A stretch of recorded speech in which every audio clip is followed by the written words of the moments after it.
Hey, Hey, buddy. What's going on? Brandt Tobler. What's up, man? Oh, everything and all at once. Everything is all up. Comedian, author, and podcaster in Denver. The last time we talked, Brandt, it was pre-COVID, and we were all good. We were all good, and now I don't think we're good anymore, dude. I know. It seems like forever ago. Yeah, I'm bored out of my mind. Oh Oh, man. I hate this. Yeah. I was gonna say, like, as a performer, like it's gotta impact you hard. Yeah, it sucks. I mean, the gigs, what really sucks is like Facebook, a lot of people didn't cancel the events on Facebook. So I'll wake up Oh. and just be reminded of times I was supposed to make money and perform. Oh And no. be like, oh, yeah. Even I'm my not doing parents, anything my today. yeah, my parents are like stuck home, and my mom just even today was like, I had a hair appointment yesterday, tomorrow. I mean tomorrow, and yeah, no, like oh, that sucks. What have you been stocking up on though, Brent? Man, I've just been recording podcasts at home, and honestly, I've been super productive as well, the best I can. I sold a lot of books. The books have kept me through because I wrote that book, and then a lot of people have ordered them through me. So I've been, packaging books and sending them off. So luckily, that's kept me busy and let me make a little money. But other than that, man, I haven't been doing much at all. Yeah, I didn't know I could have done that. I would have ordered it directly through you. I got it through Amazon. I got the free roll, and it was a blast to read, man. Oh, thank you, man. Thanks for buying it, and I'm glad you enjoyed it. It's No problem. Like, thanks for something I'm writing very it. proud of. It's some of the realest shit. Like, there's some like amazingly hilarious shit, and there's some really sad shit. It's ups and downs. It's everything. It's everything, man. Yeah, I think people always ask me about becoming a comic, and I was like, I think I was ready for it just from the ups and downs. 'Cause people are always like, comics had awful lives. Yes. I think that's kind of like a stereotype, but I think a lot of us just last in this game. If you had ups and downs growing up, then it makes it a little easier to survive and stand up because you've been through the ups and downs and know you can survive it. You've been through some of the worst, and just oh my god, just from your dad. Oh, your dad. Fucking, just some of the bosses you had. Like the first two were great. Who was that? Kevin and Oliver. Yeah, They were awesome. they were awesome. I changed their names in it, but Keith is actually my first boss. But he changed my life. I never forget that. Without him, it's so weird.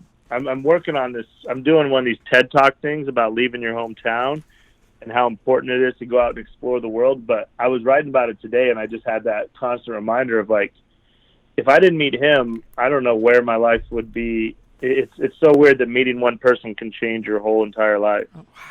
Yeah. They just the way both of them handled when your dad stole all the money that you had for them. Like, yeah, no, and they were like, we'll make more.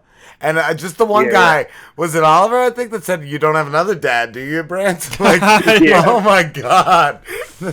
Yeah, they were both very funny guys. Super It's cool. just, that was the start of when I started doing stand-up. So I think part of that, being around them, because people are always like, how'd you get funny? Because my family's not really funny at all. Okay. And I think I'm kind of a product of my environment. I was surrounded by a lot of funny people. That's cool. What and what about the later guys like Pinky and I don't know, those three guys you worked for last? They sounded like a fucking nightmare, dude. Yeah, they were weird, and they weren't that happy with the book, which I understand. I was gonna ask if anyone ever like, you got to take this out. You got to edit this book, Brant. I don't like that. But if you change the Well, names, like That's the beauty of doing it all myself, is nobody could tell me anything. I just self-published the book because I didn't want notes. I wanted to tell my story the way I wanted to tell it. So, Cool. I didn't talk to, when I left Vegas, I didn't talk to any of those guys. So them reading the book was a kind of a shock to, I think, a lot. They were like, oh, I didn't know any of this stuff. So I know the guy that is named Pinky in there, he reached out to me and talked a little trash on social media, but Wow. I mean, it's just a real story. And to be honest, I'll tell you why I didn't have a problem with any of the people in that book, because I told a lot of stories, but there's still stuff I didn't tell. That's what I figured. And also, reading the book, that guy is introduced you to one of the people that really inspired you to do comedy. Like, I love that part of it. Like, that crazy story of when he made me go to LA, and because like I talked about in the book, I just chickened out for 2 years. I didn't know how to do it. I was scared whenever I talked into a microphone. The few times in life I talked into a microphone, my eyes would water. So I was like, I can't be a comedian that just stands up there and cries when he's telling jokes. So I was scared. So I do have to thank Pinky for taking me to that first show in LA and seeing Zach Galifianakis, which inspired the whole thing of like, all right, I got to do this. So in a weird way, as much beef as me and Pinky have, I do owe him that. Yeah, I agree. And I just love you. I love you even just admitting in the book that you've cried, because it's just, that much more, not that it's not believable, but it's just, that's a real reaction to a lot of stuff. Like, like I cried during some of the shit in that book. Like, some of it's really fucking hard hitting, man. Like, it's real what's crazy is I didn't really cry when I wrote the book, and then when I read the book, because I did the Audible version, and then when I read the book, there's a couple moments reading about like stuff that my dad did to my mom that really, I just started bawling, and I worked with these two awesome ladies, or the producers of the book, who are just friends, which is funny because at the time I had no money, so I was going to have these rappers help me record the book, the Audible version, and I always think back, if I'd have just been crying as I'm reading my book and they were producing, they'd been like, man, shut the fuck up. We all got shitty dads. Shut the fuck up, man. Shitty dads. The one holds a gun up to you. So it was cool that the two ladies that I work with, I mean, they really start crying, and I start crying, and then we stopped a couple times, and they were both very motherly and came over and gave me hugs. Like, I'm fine. I don't know what it was. Saying it out loud, how bad my dad was to my mom. That really affected me, which ironically, because I went over that book over and over and over again, and it never brought out those emotions until I was reading it myself. So it was crazy. Wow. I also love, though, that you broke into Mike Tyson's house. You know, he was selling at the time, but you were like, fuck, you planned and you broke into it, and you were hosting parties at Mike Tyson's mansion, bro. What sucks about that story is that story, people always wanted to hear that story until The Hangover came out. And then it was like, oh, really? You're a fat, chubby comedian with a beard that broke into Tyson's house? The Hangover kind of counterfeited that story, because then it wasn't believable as, But I mean, luckily I have all that. You can see in the book, I have the evidence of me in his house. And the title to his car and all that. Do you think they got that story from you? Like, maybe heard it? Like, oh, there's this guy that breaks into Mike Tyson's house, and they were like, we got to do that. I don't know. I don't think, because at the time, there was no podcast or anything. So I would tell the story in small circles in like the Vegas scene, but I don't think there's any way that, and my story is a little different since Tyson wasn't there. And it was still scary, don't get me wrong. But once I knew that we kind of had carte blanche at his house and I could throw parties and stuff, once I knew it was fun, it was just harder. Like I talk about in the book, it's hard to convince girls, like, come on, let's go. And they're like, are you crazy? It's the place to be. So it was a cool experience for sure, man. And I saw, though, you had a picture with Mike. Did you meet him afterwards? And does he know? So I got to meet Mike eventually. So I perform at Brad Garrett's comedy club at the MGM in Vegas a lot, and then Mike was doing his one-man show after our comedy show, so I got a chance to meet him and talk to him a little bit, and I started to try to explain the story to him, but he didn't give a shit, honestly. He's just like, you broke in my house when I was there? I was like, no, it was after you moved out, and he was, and it was, I've been around Tyson a couple times and tried to explain it to him, and he just nods his head, and he just didn't care. Like, Mike Tyson, pretends to listen to you. I'm Mike Tyson, bitch. Yeah. That's all that's in his head. Like, yeah, he just but he's still like the scariest. There's one time, so we'd share a green room, and they'd make us leave the green room before he got there. And one time I was the last one out of the green room, and he was coming out of the elevator. I don't know if he just had a bad day or what, but I walked out of the green room and we made eye contact, and I've never felt that fear You know, it wasn't going to punch me. It was just me and him, like, in this little area going to the green room. But yeah. And I don't think he realized what he was doing, but he might have just been in a bad mood or something. But we made eye contact, and I felt something I've never felt in my life, of just fear in that moment of, like, I can't imagine looking into those eyes, like, you know, right before you box or something. Yes. I definitely felt something I'd never felt before. That's crazy. what I instantly thought of, like that stare down before a fight when you said that. Wow. Yeah. Oh my God. And mine was just a glance, so I can't imagine standing there in front of him knowing, you know, when he probably ramped it up. I'll never forget that. I mean, I've been around him maybe 10 times, but that one moment, I was like, I feel something I have never felt in my life before. Shit. But dude, yes, this book, just like I said, beginning to end, it goes into every aspect. I really love the what was it? The casino that had the gag order against you. That I really enjoyed. Oh, the Imperial Palace. Yes. Yeah, that was my spot for a long time when I was working. So at one point I had over $1 million in comps there. So I would do these huge dinners, and if any of my friends came into town, I would just get them hotel rooms, and it was cool I got to live kind of like Mike Tyson for a while, but only at the Imperial Palace, which wasn't like the nicest casino, but to be able to just comp everything made me feel like it was pretty cool, you know, from the age of like 23 to 25 to be able to just do whatever I want in a casino was one of the perks of the job for sure. Oh man, but you ruined that. You had to ruin that. Yeah. Oh, it was so silly. I don't too. know how to act. It was but it was just so ridiculous too. That just the fact that you cursed, like they. Yeah. So what was it? I'm sorry, Brent. I didn't read your book. Rob did, but so what had happened that I? Oh, so I was gambling, and then I got in a fight with the pit boss, and then it's a long story, but eventually I pulled the roulette ball out of the roulette wheel, and I threw it at the pit boss and hit him in the chest, and all hell broke loose. Needless to say, they weren't too happy about that. I had to go to casino jail for a little bit. Casino jail. What is it? Because they didn't know who I was. Like because I was a kid, you know. So I looked real young, and so I did all my gambling up in the sports book. I worked for the biggest professional sports gambler, so people on the floor didn't know who I was. So when I'd get into these altercations, then they'd find out who I was, and then they would apologize to me and backtrack.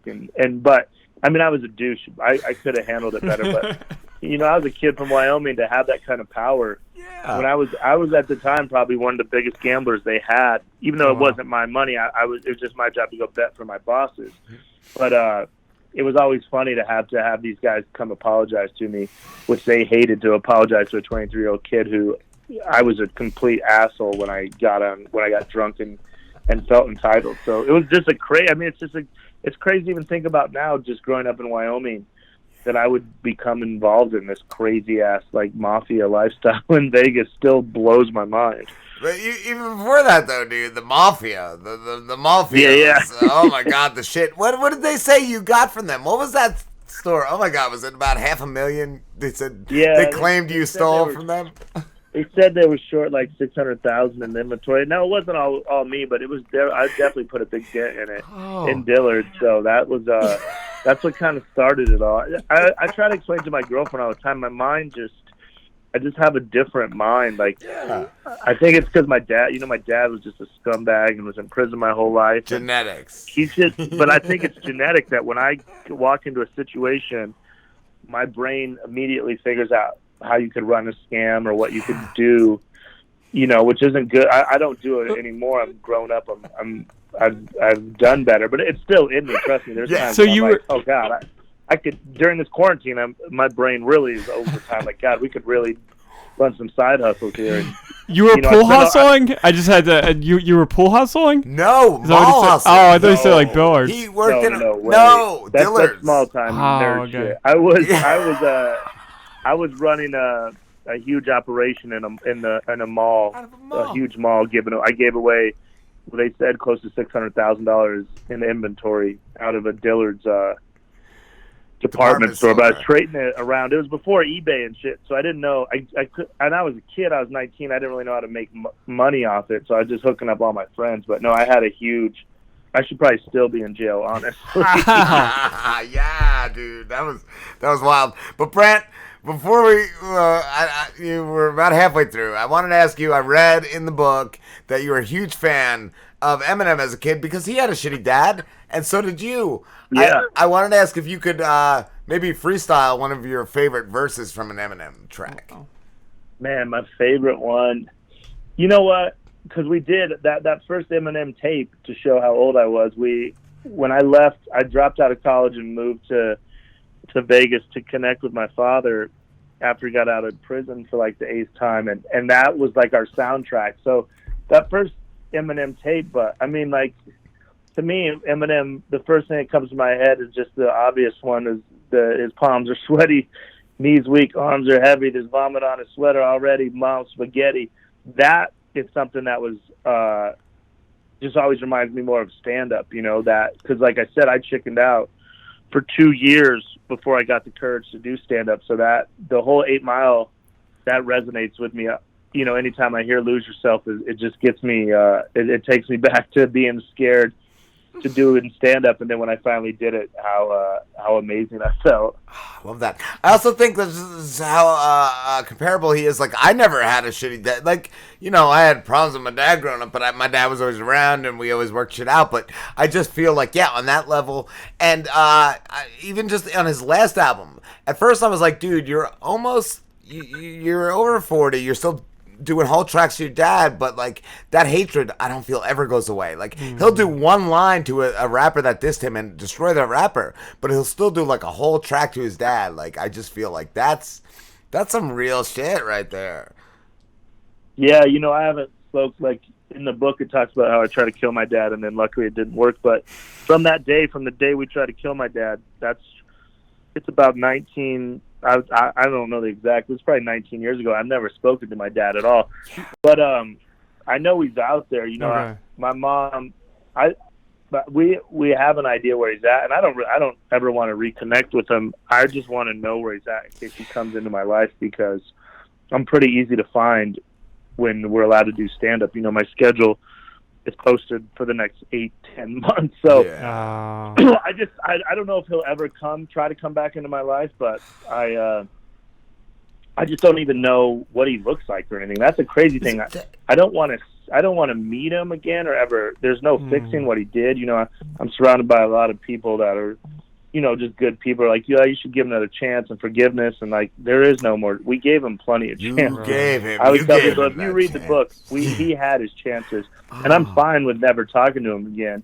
But there's a weird thing about me. I just want to see what he looks like. Yeah. I just want a picture, and then obviously I'm prepared for that moment in life. If he ever approaches me and says something, I'll be like, I assume it'd be after a show or something, and then I would say, hold on, you know, I'd love to talk to you. Then just let me go to the green room or something, or bathroom, and then I would just be gone, because there's nothing to talk. There's nothing to talk about or fix. So hopefully it'll never. I just hope he dies, which is a weird thing to say, but No, I it would totally. just be getting closer to it. Yeah, you know? Yeah. I guess you're kind of worried a little bit about like him going to one of your comedy shows and then you not recognizing him until after the show. So it's like why you want to kind of see him, because you want to make sure you can see him if he's there, like, so you're prepared. Yeah. Yeah, I just want to know. I've prepared for the situation, but I would just like to know.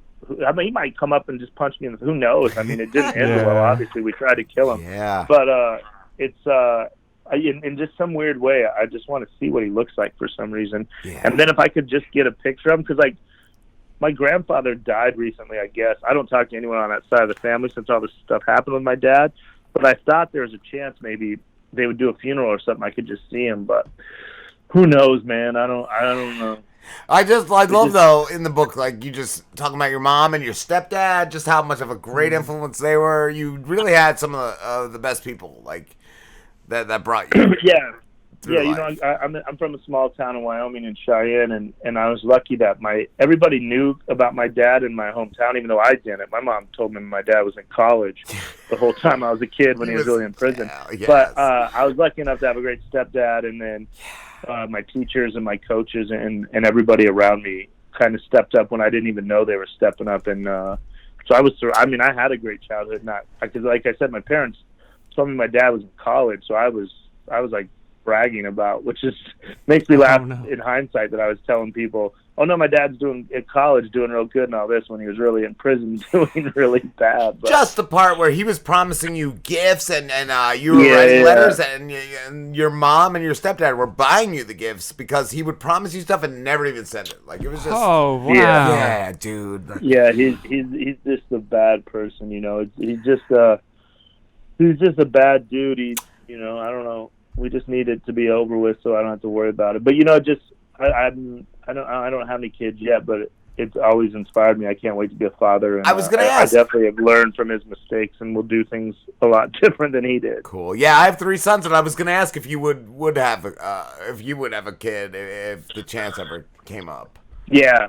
No, I've wanted to have a kid since I was like 21. I've always wanted to have kids. I want to be a dad, but then I got into the gambling life of Vegas, and then I got into this comedy life, and both of them aren't really built for fatherhood. And that's kind of the reason I left Los Angeles. I moved back here to Denver to try to find a great girl and settle down, and then luckily I found a great girl. So I'm in the process of trying to figure out how to propose and get a ring and all that. So I'm on the right track, and then hopefully kids will follow. So I'm hoping it'll be soon that I can have my own son or daughter, and I will do things about the exact opposite that my father did. Yeah. Like, I feel like after him, you can't fuck up. You can't fuck up after. Yeah. No, and I just didn't want to. I know how important, kids are. And luckily, I'm surrounded by most of my close friends have kids, and they're all awesome dads. So it's just even more of a motivation. I love watching them interact with their kids. So I look forward to it, man. Hopefully that day's coming soon, I hope. Awesome, my friend. And Brandt, I don't know when this is going to clear up, but do you have anything you could plug or anything for after the virus is gone? If you want to get my book, would be great. You can just email me, Brandt at BrandtTobler.com, or on any social media. I just make more money if you just get it from me. So what I've been doing is I just charge $20 for a book, and then I autograph it. Cool. And I send in 5, and I send a bunch of stickers and a thank you note from me. And then I've just been writing a joke. So if you buy my book, whatever you want to joke about, I'll write it. So that's just, obviously I make more money than doing that way. And then I'm putting out a podcast pretty much every single day. I have the 31, which I just interview other comedians, and I've had a ton of big comedians on, Brad Garrett, Tom Segura, all the biggest comics. And then I do one with my girlfriend every Sunday that people like, and then I do one almost every day, which I'm going to do as soon as we finish this. It's called Craigslist Chaos, when I just get on Craigslist, and anybody that's dumb enough to put their phone number on Craigslist, I call them and try to buy what they're selling or get jobs or join the Illuminati or whatever. It's a fun podcast because you just never know where it's going. I just hop on and I put call me in the search bar, and anything that shows up with a phone number, I call them and kind of fuck with them until they hang up or get mad at me. So that one's everyone's favorite podcast right now, and it's just called Craigslist Chaos. So you can find them all at the 31 with Brandt Tobler. Awesome. And I, like I said, I'm putting them out every single day. So awesome. I'm on board. Awesome, Brandt. Thank you so much again for talking to us. Yeah. I know I'll definitely be hitting you up again to talk. Yeah, anytime, man. I'd love to talk to you guys. Thanks so much for having me on. No problem. Thank you for coming on, man. Have a good one. Yep. See you guys. See you, Brandt.